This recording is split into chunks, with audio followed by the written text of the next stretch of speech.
레위기 제17장.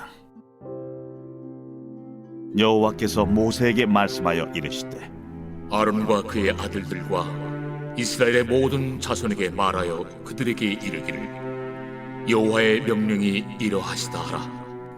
이스라엘 집의 모든 사람이 소나 어린 양이나 염소를 진영 안에서 잡든지 진영 밖에서 잡든지 먼저 회막문으로 끌고 가서 여호와의 성막 앞에서 여호와께 예물로 드리지 아니하는 자는 피 흘린 자로 여길 것이라. 그가 피를 흘렸은즉 자기 백성 중에서 끊어지리라. 그런즉 이스라엘 자손이 들에서 잡던 그들의 제물을 회막문 여호와께로 끌고 가서 제사장에게 주어 화목제로 여호와께 드려야 할 것이요, 제사장은 그 피를 회막문 여호와의 제단에 뿌리고 그 기름을 불살라 여호와께 향기로운 냄새가 되게 할 것이라. 그들은 전에 음란하게 섬기던 순념소에게 다시 제사하지 말 것이니라. 이는 그들이 대대로 지킬 영원한 규례니라. 너는 또 그들에게 이르라. 이스라엘 집 사람이나 혹은 그들 중에 거류하는 거류민이 번제나 제물을 드리되 회막문으로 가져다가 여호와께 드리지 아니하면 그는 백성 중에서 끊어지리라. 이스라엘 집 사람이나 그들 중에 거류하는 거류민 중에 무슨 피든지 먹는 자가 있으면 내가 그 피를 먹는 그 사람에게는 내 얼굴을 대하여 그를 백성 중에서 끊으리니 육체의 생명은 피에 있으리라. 내가 이 피를 너에게 주어 제단에 뿌려 너희의 생명을 위하여 속죄하게 하였나니 생명이 피에 있으므로 피가 죄를 속하느니라. 그러므로 내가 이스라엘 자손에게 말하기를 너희 중에 아무도 피를 먹지 말며 너희 중에 거류하는 거류민이라도 피를 먹지 말라 하였나니, 모든 이스라엘 자손이나 그들 중에 거류하는 거류민이 먹을 만한 짐승이나 새를 사냥하여 잡거든 그것의 피를 흘리고 흙으로 덮을지니라. 모든 생물은 그 피가 생명과 일체라. 그러므로 내가 이스라엘 자손에게 이르기를 너희는 어떤 육체의 피든지 먹지 말라 하였나니, 모든 육체의 생명은 그것의 피인즉 그 피를 먹는 모든 자는 끊어지리라. 또 스스로 죽은 것이나 들짐승에게 찢겨 죽은 것을 먹은 모든 자는 본토인이거나 거류민이거나 그의 옷을 빨고 물로 몸을 씻을 것이며 저녁까지 부정하고 그 후에는 정하려니와 그가 빨지 아니하거나 그의 몸을 물로 씻지 아니하면 그가 죄를 담당하리라. 할렐루야. 사랑하는 열린문교회 성도 여러분, 지난밤도 주님 주신 은혜와 평강 가운데 단잠 주무셨습니까? 아침을 깨우는 말씀, 목요일 이 아침에 주님께서 저와 여러분에게 주시는 말씀은 레위기 17장 1절에서 16절까지의 말씀입니다. 오늘도 주시는 살아계신 하나님의 말씀을 통하여 저와 여러분의 삶 가운데 선명한 성경적 세계관과 기준이 세워지기를 원하며, 또한 세워진 그 기준과 세계관대로 살아내심으로 주님께는 영광이며 여러분의 인생 가운데 성경에서 이야기하는 모든 복락을 누리시는 저와 여러분이 되었으면 좋겠습니다. 오늘 레위기 이 본문에 대해서 매일 성경의 해설자가 지은 제목처럼 오늘의 본문은 생명과 바로 그 어떤 속죄 피에 관련된 규례와 규정을 담고 있습니다. 그 중에서 우리가 함께 좀 눈여겨보아야 할 것이, 특별히 오늘은 그 짐승이 흘리는 피, 그리고 그 의미에 대해서 이 성경에서는 자세하게 다루고 있는데요. 사실은 가축을 이 도살하는 것, 죽이는 것, 그것은 사실은 하나님께서 우리들에게 명령한 바이고, 그리고 그렇게 잡아진 이 동물을, 짐승을 우리가 우리의 식물로서, 음식으로서 대하는 것은 너무나도 당연한 일일 것입니다.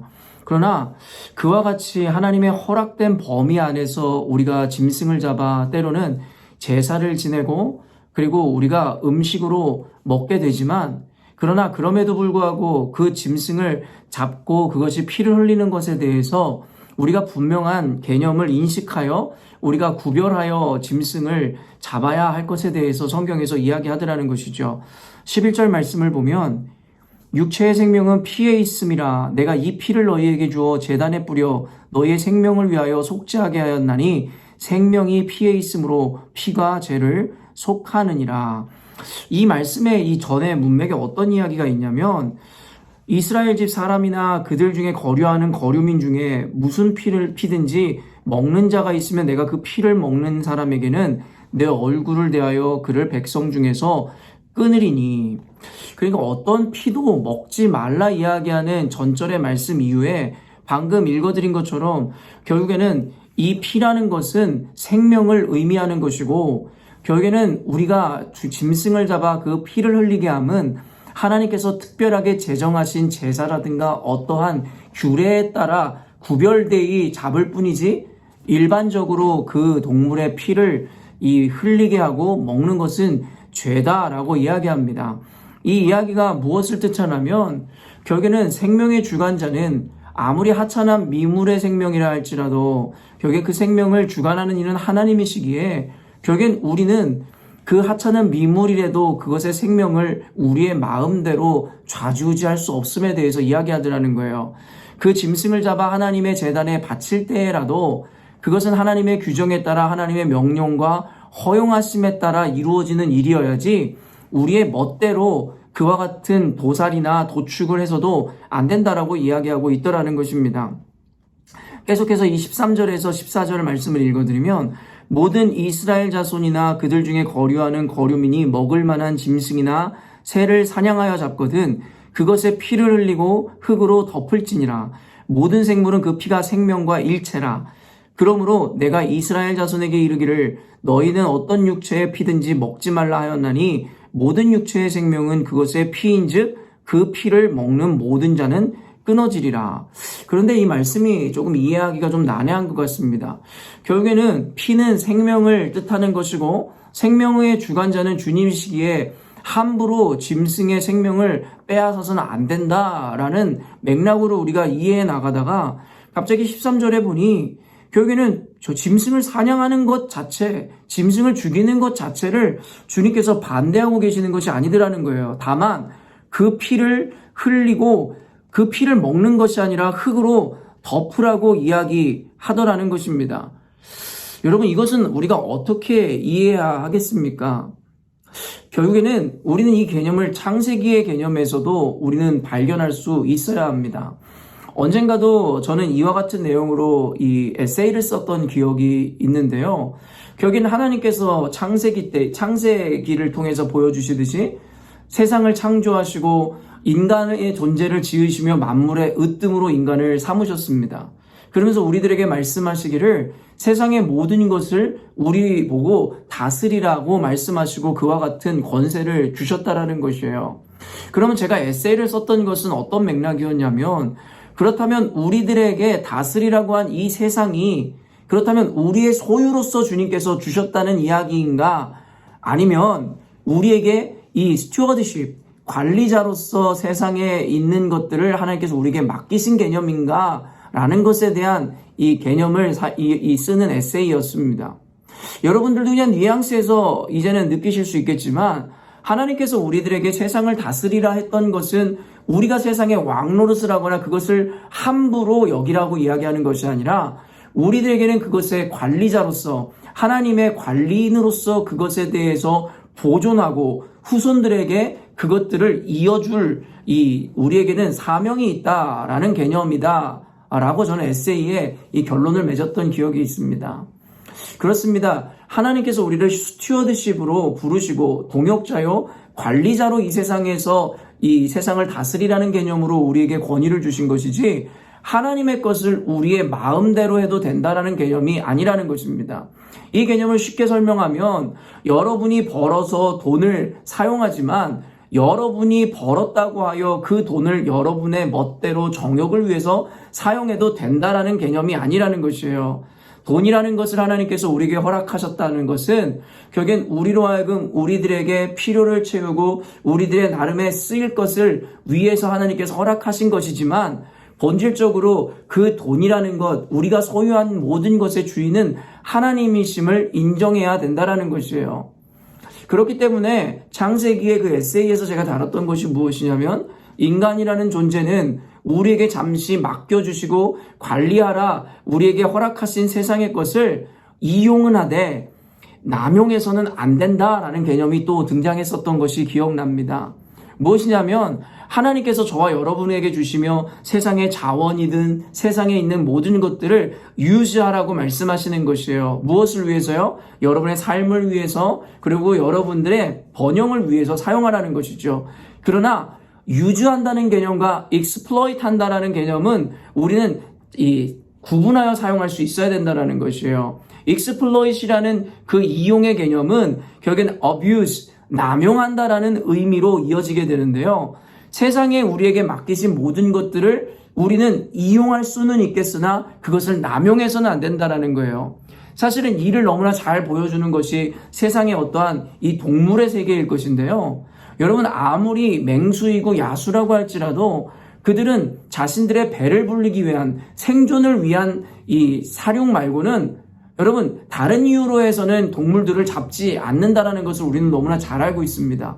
심지어 눈앞에 먹이가 있을지라도 배가 부르면 불필요한 사육을 저지르지 않는다라는 것이에요. 그것이 어떻게 보면은 하나님께서 우리들에게 맡기셨음의 개념과 그것을 어떻게 사용해야 되는지의 개념을 자연의 생리가 그대로 우리에게 보여준다라고 저는 생각합니다.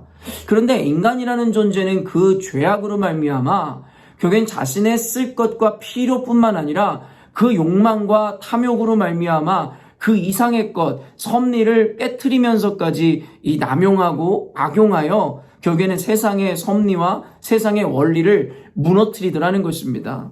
인간의 죄성으로부터 말미암은 이러한 탐욕은 결국에는 하나님의 원리와 섭리 가운데 균열을 일으키게 됐다라는 것입니다. 여러분, 지금 제가 설명한 이 개념을 여러분들이 이해했다면 결국엔 오늘 이 짐승을 잡아먹으라고 이야기하면서도 그것의 생명의 상징인 피는 먹지 말라 했던 것의 의미를 조금은 여러분이 이해할 수 있을 것인데요. 단순하게 동물을 죽이지 말라가 아니라 그 생명의 소유주가 누군지를 알아 너희들이 함부로 그것들을 대하거나 악용하거나 남용하여 그 생명을 도륙하거나 사륙해서는 안 된다라고 이야기하고 있다라는 것입니다. 오늘 제가 여러분에게 설명한 이 개념이 잘 이해가 되셨는지는 모르겠으나 여러분이 성경적 세계관을 가짐으로 말미암아 이 어려운 개념도 여러분 안에 온전히 정립할 필요가 있다라는 것입니다. 단순히 모든 어떠한 사냥을 금하고 동물을 도축하는 것, 도살하는 것을 금하라는 이야기가 아니라 그 생명의 소유주, 주인이 누군지를 알아 너희들은 너희들에게 허락된 것만을 너희들이 사용할 수 있어야 된다라고 우리가 해석할 수 있다라는 것입니다. 사랑하는 열린문교회 성도 여러분, 하물며 이 동물이라는 것에 대해서도 우리는 그 생명을 존중하고 그것의 소유주가 하나님이심을 알아 그것에 대해서도 우리는 각별한 주의와 그리고 그것에 대한 지혜를 가지고 이 동물에 대해서 짐승에 대한 도축이나 도살을 해야 하는 것인데요. 그런데 여러분, 사람이라면 어떨까요? 오늘날에 이뤄지는 수많은 폐륜 범죄라든가 그 살인, 그리고 성경에서는 단순히 죽임이라는 이 의미, 피 흘림이라는 의미를 진짜 실질적인 살인에 대한 이야기뿐만 아니라 우리가 행하는 폭력적인 언행이라든가 폭력적인 성향도 이와 같은 살인과 동일시하고 있음을 우리는 잘 알고 있습니다. 언젠가도 이야기했지만 노아의 이 방주 사건을 너무나 잘 알고 계실 것이고 전 인류를 완전히 비로 쓸어버렸던 여러분 전무후무한 사건에 대한 이야기임을 우리는 알고 있죠. 그리고 여러분, 그 원인이 무엇이라 이야기했습니까?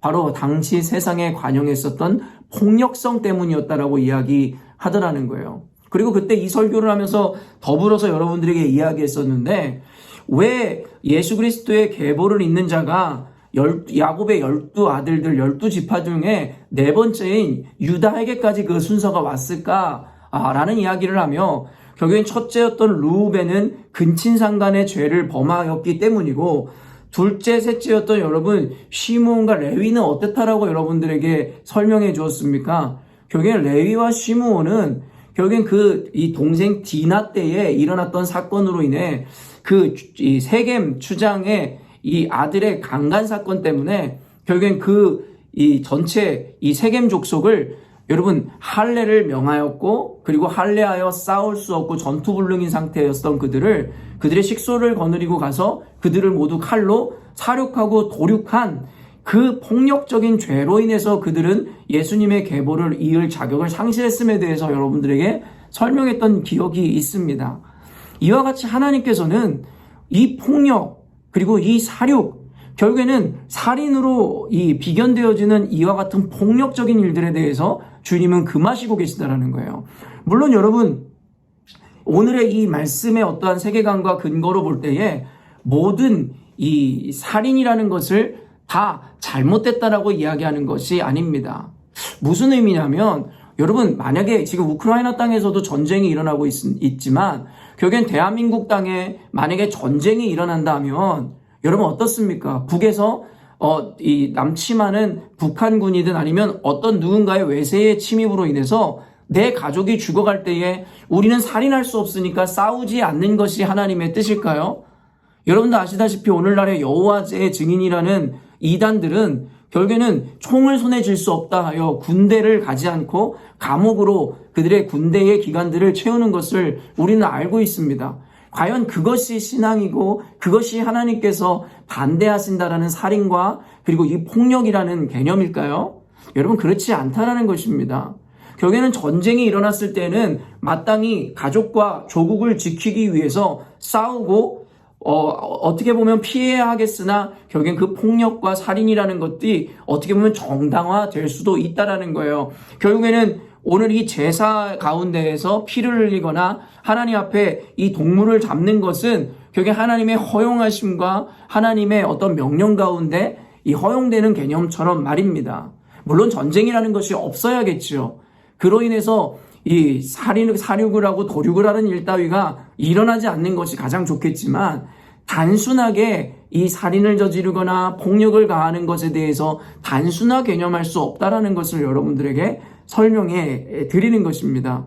그렇기 때문에 하나님께서 허용하시거나 하나님께서 인정하시는 그 범위 내에서 불가피한 희생과 이와 같은 살육과 그리고 도살은 이루어질 수 있겠으나 그렇지 않은 범위 내에서 우리는 생명을 존중하며 그리고 심지어는 미물이고 동물에 대한 생명도 우리는 중시할 수 있어야 된다는 것이에요. 왜냐하면 그것들의 이 생명의 주인은 우리가 아니라 하나님이시기 때문이고 동물은 말할 것도 없이 인간에 대한 살인, 폭력도 금해야 됨을 우리는 분명하게 알고 있는 것이죠. 전쟁이든지 불가피하게 어쩌면 강도로부터 자신을 보호하기 위한 폭력이 아니라면 우리는 일체의 그들이 생명의 주인이 주님이심을 우리가 인정함으로 우리 일체의 폭력이나 이와 같이 피를 흘리는 일들에 대해서는 일체 관여하지도 말고 우리는 행해서도 안 된다라는 것입니다. 사실 오늘 이 개념은 굉장히 좀 어려운 개념일 수 있고 굉장히 신학적인 내용을 다루고 있는 개념이지만 우리 제자 양육을 받는 우리 열린문교회 성도님들이라면 오늘의 이 말씀도 지혜롭게 구분하여 들을 수 있으며 또한 적용할 수 있는 지혜가 있으리라 생각합니다. 마지막으로 다시 한번 말씀드리지만 하나님께서 우리에게 허용하신 것들에 대해서 우리가 사용할 수 있는 권리는 있지만 그것을 남용해서는 안 된다라는 개념을 여러분이 적절하게 적용하심으로 어쩌면 오늘날의 이 자원이라는 것을 사용하는 오늘날의 사람들 결국에는 이 자원이라는 것은 후세와도 함께 사용해야 되는 어떻게 보면 우리에게 잠시 관리자로 맡겨놓은 것들인데 어쩌면 이 내일은 없고 미래는 없을 것처럼 마구마구 우리가 자원이나 광물을 캐내고 세상에 있는 모든 동물들이나 세상에 존재하는 것들을 마음껏 우리가 노획하고 우리가 잡아들인다면 그것은 결코 하나님이 허용하시는 사용하고 우리의 유익을 위해 그것을 먹어도 된다, 사용해도 된다의 개념이 아니라는 것을 여러분이 이해하셔야 될 것입니다. 그래서 오늘날 우리가 자원을 사용하든 아니면 주변의 어떠한 동물들을 대할 때에든 결국엔 우리는 이와 같은 지혜로 분리하여 우리가 이용함과 남용함의 개념의 차이를 잘 인식해야 할 것입니다. 다시 한번 말씀드리지만 생명의 주인은 만물의 주인은 하나님이십니다. 그것에 대해서 다스리는 분은 하나님이시고 그것에 대해서 법과 규정을 세우실 수 있는 분도 주님이시기에 어쩌면 조금 모호한 개념일 수는 있겠지만 각자의 삶 가운데 지혜롭게 이 구문점을 적용해내심으로 여러분 안에서 현명하고 지혜로운 이 선택과 그리고 삶을 살아내시는 오늘이 되었으면 좋겠습니다. 함께 기도하겠습니다. 사랑의 하나님 감사합니다. 오늘도 말씀을 통하여 너무나 단순해져만 가는 우리들의 관념과 이 생각 가운데 조금은 이 생각의 수준을 넓힐 수 있는 시간을 허락하심에 감사합니다. 결국에는 피를 흘리는 것 그리고 피를 먹는 것을 금하였던 주님, 그 이유는 피는 생명을 상징하는 것이고 그리고 즉 생명을 주관하시는 분은 주님이심을 분명하게 선언하는 하나님의 이 말씀이었다 믿습니다. 그러나 오늘날을 살아가는 우리들은 하나님이 맡기신 것들이나 허락하신 자연 만물이든 모든 것에 대해서 그 주인이 주님이심을 망각한 채 우리들의 멋대로 남용하고 멋대로 폭력적으로 하나님 도륙하고 사륙하는 모습들을 우리들에게 찾아볼 수 있음이 참으로 안타깝습니다. 하나님 아버지, 우리로 하여금 이 말씀을 통하여 세상에 존재하는 것들에 대해서 인간에게 사용할 수 있는 자유는 주었으나 그것을 남용하거나 멋대로 이기적으로 탐욕을 채우는 것에 사용하는 것이 아님에 대한 개념을 분명히 인식시켜 주므로 우리 인생 가운데 때때로는 이와 같은 애매한 개념과 상황 가운데 우리들이 노출되었을 때에 성경적 기준을 통하여 모호한 개념처럼 여겨지지만 성령의 음성을 따라 현명한 선택과 현명한 어떠한 발걸음을 옮길 수 있는 우리가 되게 하여 주시옵소서. 무엇보다 모든 것의 주인 되신 주님의 주권과 하나님의 왕 되심을 인정함으로 우리가 작은 일을 행할 때에도 늘 조심히 하나님께 물으며 하나님의 허용하심과 하나님의 지혜를 구하는 우리가 되게 하여 주옵소서. 오늘도 이 말씀을 깨닫게 하신 주님을 찬양하고 깨달을 뿐만 아니라 삶 가운데 실질적 적용을 이루어내므로 하나님께서 기뻐하시는 삶이요 우리 인생 가운데 복된 삶을 살아내는 우리 열린문교회 성도들 되게 하여 주옵소서. 감사드리며 예수님의 이름으로 기도합니다. 아멘. 사랑하는 열린문교회 성도 여러분, 오늘도 주님께서 허락하시는 귀한 하루를 저와 여러분이 맞이하게 되었습니다. 오늘도 주님께서 허락하시는 이 삶을 마음껏 누리시되 그 가운데서도 하나님의 말씀과 명령 앞에 구분되어 하나님의 삶을 하나님 허락하신 삶을 여러분 누리시는 삶을 살아내시기를 바랍니다. 아침을 깨우는 말씀은 내일 아침에 또 만나도록 하겠습니다.